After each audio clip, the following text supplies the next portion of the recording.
মালদা হরিশ্চন্দ্রপুর ২ নম্বর ব্লকের সাদলিচক গ্রাম পঞ্চায়েতের বাসুদেবপুর গ্রাম। গ্রামের খোকামোড় জালালখাড়ির ওপরে রয়েছে একটি সেতু।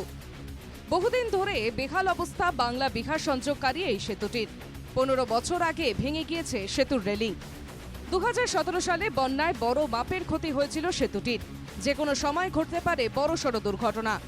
যখন থেকে তৈরি তখন থেকেই এই অবস্থা, ভাঙা নিচা, গাড়ি অনেক অ্যাক্সিডেন্ট করছে, এখানে তলাতে ছিঁড়ে গেছে সব। এই তলা খসে খসে পড়ছে।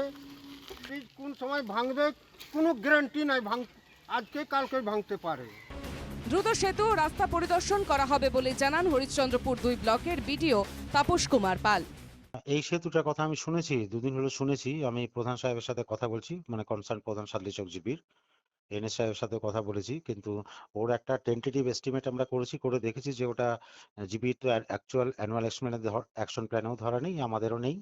তো ওটা নিয়ে হায়ার অথরিটির সাথে আমাকেও কথা বলতে হবে, এবং প্রধান সাহেবও হয়তো আমাদের মাননীয় মন্ত্রী সাহেবের সাথে কথা বলবে যে যদি কোনো বৃহত্তর সোর্স এনবিডিডি বা অন্য কিছু থেকে যদি সে কাজ। সেতুর বেহাল অবস্থার কথা স্বীকার করেছেন স্থানীয় তৃণমূল নেতা ফিরোজ আলম। এখন নর্মাল মানুষের আশঙ্কা রয়েছে যে এই ব্রিজে চলাচল করতে গেলে হয়তো কোনো সময় দুর্ঘটনা ঘটতে পারে। তো এটা আমিও জানি, বাস্তব সত্য। এটা আমি উপর মহলে উচ্চ আধিকারিকদের জানিয়েছি। আজকে সাদলিচক গ্রাম পঞ্চায়েতের তৃণমূলের পঞ্চায়েত, তৃণমূলের পঞ্চায়েত সমিতি, তৃণমূলের মন্ত্রী, তৃণমূলের সরকার তারপরে পেরেছে যে এই সরকারের আমলে দুর্নীতি এবং কাটমানি ছাড়া কোনো কাজ হবে না। বাংলা বিহারের বহু মানুষ যাতায়াত করে এই সেতু দিয়ে। প্রতিদিন যানবাহন চলাচলের সংখ্যাও কম নয়। এমন একটি গুরুত্বপূর্ণ সেতু কেন এখনো মেরামত করা হচ্ছে না? প্রশাসনের ভূমিকা নিয়ে প্রশ্ন তুলছে স্থানীয়রা।